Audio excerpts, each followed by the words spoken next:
What's up, board game people? It's a new month, and I thought to myself, we better get this month in review out before September's over. There's so much to talk about in this month. Some awesome games came in, we passed some amazing milestones, and so many great things are on the horizon. So here I am, and here we go. No game companies pay me anything for my videos, enough said. These are my opinions, and I'm only human. If I get something wrong, let me know in the comments. I'm also an idiot, so there's that. First up, let's talk about what came in this month. I was a little bad this month. Okay, really bad. But I knocked 2 games off my wish list. Hate has been one of the longest members on my wish list, and I found it an outstanding deal on an all-in of Hate on the Board Game Geek market, and I couldn't say no. The shrink wrap was all removed, but nothing's been opened. Pure virgin board game here. This is going to make for one hell of an unboxing one day. Then there came Stars of Akurios. I got this one off eBay for a slightly lower than it would have been getting it through Games on their website. Then 2 days later, they announced that they'll be doing a reprint and update for it. Oh well, I have to grab the update pack and maybe a neoprene mat when it goes live. This came with the base game and the ships box, but I didn't get that extra special Kickstarter exclusive mini. Last is a big one for me. My copy of Oathsworn was among the last 800 to be shipped out in the US, as is usually my luck. But for me, it's been worth the wait. This one will be getting a full paint job and tabled as soon as possible, and I already have an unboxing half filmed for it. I can't wait to dive in. I backed quite a bit more than I intended to this month, which is making the rest of the year touch and go. There are a lot of tough decisions coming up for me. First up is the Ancestors Nikosi. This is the 3D printable statue-sized figure campaign I covered quite a few weeks ago. The Ancestors are a precursor to the game Blood Oak, which will be launching their Chapter 1 of the game shortly after the next Ancestor campaign is completed. I intend to grab all the rest of the models in the Pledge Manager. We'll be closely following Blood Oak as the project ramps up, and I should have some exclusive art and hopefully some juicy details to share. I backed Evian Season 2. I went in for just one pack on this one, and I'm very tempted to go all in and get that nice anthology box, but I just don't know if I can swing it. I'll have to wait until the Pledge Manager launches and decide. All the reviews I've watched just make me want to get my hands on it even more. Dungeons of Doria was another unexpected back for me. I've been looking through so many campaigns that they all run together, and Doria was one I first looked at and wasn't that interested in. I think I mixed it up with some of the other campaigns launching around that same time, because on a second glance, I saw it to be well priced, and I saw that they were taking the backers' criticism to mind and improving things that had bothered me about it. In short, I'm glad I took a second look at this one and grabbed a printed copy. Nanolith was a project I knew I was backing from the start. Cyberpunk RPG inspired by Final Fantasy. My inner nerd explodes every time I hear that. Thankfully, their campaign wasn't a letdown at all. The page was a little light on gameplay details, but their stretch goals were fantastic, and the response to feedback was also great. Again, I believe the price on the Nanoshock pledge was more than fair. Honestly, I would have loved to have some add-ons to throw them some extra support. I also backed Sea of Legends, Vengeance of Empire. This one I honestly don't know if we'll like or not. I feel like it's going to be either one of those games you'll either love or hate, no middle ground. I guess if it's hate, it can go on the for sale pile. For Sea of Legends, I'm in for the base game and both expansions. Last, there's Robomon. This is a nostalgia buy for me, really, and I have hopes that it'll be fun to play through as well. They just announced a small Prelude expansion that really brings the value of the deluxe pledge over the top. At worst, this is one that should hold its value on the secondary market. I think it'll be fun to play through once and get it moved on for someone else to enjoy. Robomon got me at the deluxe pledge. Might seem like I backed everything that came along in August, but I had a few skips or cancels. I'm skipping Kinfire. For once, I'm not giving in to FOMO. I just don't see the value there, and I'm going to let someone else take the hit for me. I'll grab it secondhand and be happy with it in a few years if it's any good. I canceled my pre-order for Solomon Kane with Mythic. It's kind of a funny story. When I placed my pre-order, I actually was ordering the original core box in the arsenal. Then they told me that they had no more core boxes and that I'd have to pre-order the new version that costs more and came in several different boxes. Well, now that I've canceled it, I ordered an all-in from TGG Games. They sent me a message last week that they were shipping my games minus the core box and the arsenal. They were out, but Mythic would be shipping me my core box and arsenal. So Mythic lied to me to get an extra $30. What a surprise. I also skipped Foundations of Rome. The huge box of chunky chunks of plastic almost pulled me in, but after talking to a few people, the gameplay is just a little too light, and I don't think we would have enjoyed it, so it was a pass. So what's in that hypothetical cart? These are games I'm still deciding to late back or pledge managers I still need to get filled out and paid. I have Aryedia. Dang, I wish I knew if I was saying that right. They'll be closing their PM in November, so I need to scrape together some money for this one. Divinus with no PM closure in sight. Limbo 1.5 with an update coming very soon, hopefully. Tebru will have the PM open for quite some time, so I'm not too worried about that one. Anastyr, which should be closing at some point, but I haven't heard when yet. Unsettled, with several months to go. Lords of Ragnarok, which I imagine should be closing soon. I just don't know on Lords of Ragnarok. I love Vikings, and I need something to replace Ankh, and I love Minis and Awakened Realms. Should I get Lords of Ragnarok? What do you all think? Dawn of Madness is on that list as well. This has moved from a maybe to a firm yes if I can. I just don't know when they'll close the late pledge or if I'll miss it or not. I also need to finalize my Skyrise pledge manager, which will likely close soon. What I painted this month, or I actually painted something. This month, I pretty much finished Spider-Man and Captain America from Marvel Crisis Protocol. I also finished one of the stoplights with another that's almost complete.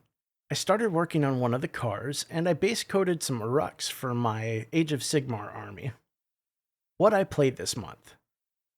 This month there hasn't been any board gaming, as the table in the room has been covered with my wife's art supplies, and then my filming setup for filming a few unboxings for games that I want to table soon. I've also been trying to find some time to play through Final Fantasy VII's remake on PS5, and I'm somewhere around Chapter 9 at the moment. A new season of Apex launched this month, and we've been on Xbox, playing through Ranked for the first time in quite a while. We're learning a lot and getting better, but I doubt we'll get any higher than Platinum, which we're at right now. So what am I searching for? Well, I knocked a few things off this list, and then I added a new one. I'm looking for a mostly complete set of the Bloodborne game, a good collection of Conan, Vampire Masquerade's chapters, which really isn't out yet, but I wish they'd respond to my emails begging to put me on their list. Game room updates. Well, the Kitty Highway was completed quite some time ago, but I don't know if I ever showed you all the completed results. The room still needs a good painting, but the office is coming along, and the cats love the highway. I mentioned this because it was blocking my progress on the game table build. Sadly, it's been too hot to really get started on that. I'm hoping to clean up the garage in the next few weeks, and possibly order the planer that I need soon. The shelves in the game room are getting quite full. For the time being, I can't add any more Calyx shelves. So I need to finish out some of the games and sell them off, or find somewhere to move them to. The big project this month was moving all of my FDM 3D printers downstairs onto a new table we bought. My wife wanted them out of the foster kitten room.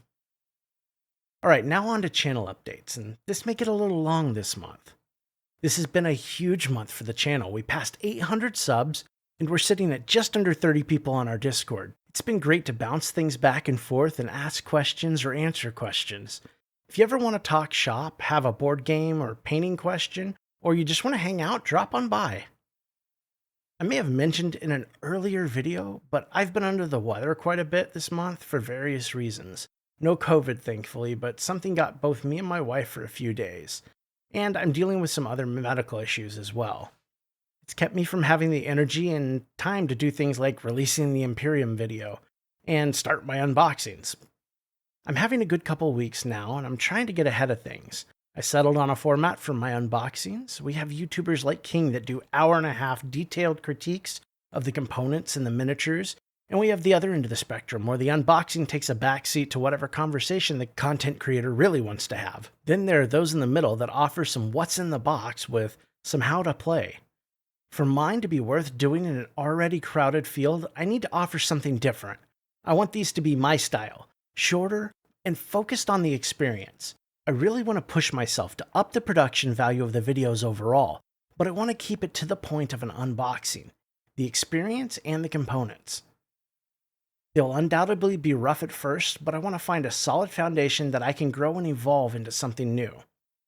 Unboxings are just one of so many things I want to do with the channel. I'm intentionally pacing myself at this point. I want to grow and offer more, but I also want to increase the quality across the board. I'm putting a lot of things in motion, but some may never see the light of day and others may be a long way off. It's going to be a slow and steady race, but it's going to be at my own pace. There's been a lot of talk about gifts and compensation that some YouTubers received lately. This topic pops up every now and again, and this time it's in the spotlight because of the swords sent out from CTG to the struggling content creators over at Dice Tower and other highly monetized channels.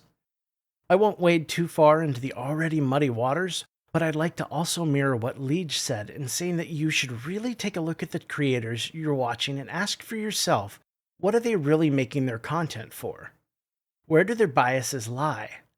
And are they affecting the way they present a game or a product? I know this question gets asked quite a few times in the comments, sometimes in a roundabout way, sometimes in more of a philosophical way, and other times with ethical tones attached. What do I get out of this channel? Or even, what do I get out of all of this? Let's take a look at the latter first. What do I get out of all of this? If we're talking monetary value, absolutely nothing. I have Amazon affiliate links on some of my videos. Those have earned me exactly $4.72 by some of you amazing people purchasing items after clicking on some of the links. Amazon doesn't send a check until you reach $100 though. I don't plan on seeing anything from that for a long time, if ever. Also, I don't earn ad revenue from my videos. I'm too small of a YouTube channel for that honor. I say it in every video and I mean it. I don't get any money from publishers or creators for anything I make. I'd be very hesitant to ever take money from either of those sources. I always want to be able to speak my mind and give it to you straight. I won't let anything stand in the way of that. I also don't get free games. I pay for my pledges. I pay for my games. I'm not that special. If I ever received a game for preview, review, or any other purpose, you'll know it from the very beginning of the video. You will also get the same to-the-point, honest, and if necessary, critical analysis that you get with any other games. Free or not, you and the creator are going to get the same feedback and opinions I would otherwise give. I won't have it any other way. So why am I doing all this if I'm getting nothing from it? What's the point of my channel? The short answer is I do get something from it. I get a creative outlet. I get somewhere to talk about board games ad nauseum, and my wife doesn't have to listen to it all. And I also got something I wasn't expecting to get. I get the opportunity to talk to all of you. The long answer includes that my mother was an educator for over 50 years, working with everything from disabled children to special education to kindergarten and up. I worked for a school district for several years myself. I guess I have the educator bug in me. I like to teach and at times preach. One thing I know about education is that we often look at it in too small of a fashion, and we gatekeep the hell out of it. YouTube removes most of the gatekeeping and offers a near limitless platform. My channel at its core is about educating and discovery of games in our hobby. If I can help someone to find a game that speaks to them or open their eyes to a new genre, theme, or setting, then I've helped broaden that person's horizons just a little bit. And that, to me, is the reward. In the end, it all comes down to you, the viewers. If you weren't here, commenting, chatting, and asking questions, and even teaching me, I wouldn't have a channel. I wouldn't be near as motivated to keep making videos. I love the diversity of people my channel has found, and I hope to be able to continue to foster that diversity moving forward. I guess what I'm trying to say is thank you all, sincerely from the bottom of my heart, for watching and giving me a chance. In the last few weeks, I've seen some things come from creators that I had respect for that absolutely disgust me. And I want you all to know that your opinion counts to me no matter what it is or who it's coming from. Feedback, comments, suggestions, call it what you want. It's all valid whether someone's subscribed to me or not, whether you're offering me $1 or not. I appreciate every piece of feedback, good or bad. Anything not said in malice, I try to take to heart and see if there's something I can change or tweak to make the channel and the content better. Hearing that you like something I'm doing or that you hate a segment or type of content really does help me. I can't always make everyone happy, but I always try to improve. Now, that all got a bit long winded, but there is a bit of a reward here at the end of the rant. You all get to be the first to hear about this, and I'm not going to go crazy with these or something, and I surely don't have the budget to, but I want to give a little something back. As a thank you to everyone watching and contributing, I'm going to run a small giveaway. I have a My Mini Factory edition of the Elegoo Mars Pro resin printer that's been used exactly 4 times. Since I got the Jupiter, I really don't have a need for it, so I thought, heck, why not give it away? So in the next few weeks, I'll be posting a short video with all the details on how you can win the Mars if you're interested. Sadly, this giveaway will only be open to those in the continental US. The printer weighs quite a bit and it's a bit large. The shipping costs to ship it overseas would almost buy you a new printer. I hate that it has to be US only, so I promise that in the future I'll figure out something that will work for everyone as well. I apologize to all my viewers outside the US. Shipping sucks, but I think we all know that. So let's wrap this all up. What are the goals for this month? I'm trying to keep posting on Instagram. I still need to get better about that. I'm also working on reaching out and making contact with a few developers and creators. A few have figured out who I am and what I do, but I'd love to network a little more. Also, there are tons of upcoming videos. We'll continue to have weekly news videos as long as I can keep my stamina up. They hit on Sunday or Monday. There are tons of campaign guides coming as projects launch, and of course, all the new content that I'm working on. It's coming. I don't know what or when, but I'm doing my best to create some awesome new videos of different types for you all. So in closing, what am I excited for? Well, we're pulling up towards the end of the year, so I'll give you only one. Senkokushin still tops the list for my end of the year. Hopefully we get to see it this year. Again, a huge sincere thank you to everyone watching and commenting on my videos. Your feedback is heard and greatly appreciated. The channel will be growing, but it'll always be built for you, the people watching, and not the companies trying to sell us games. Be safe, take care, and I'll see you again next month, hopefully a bit earlier with our September in review video. Have a good one and play something you want to tonight.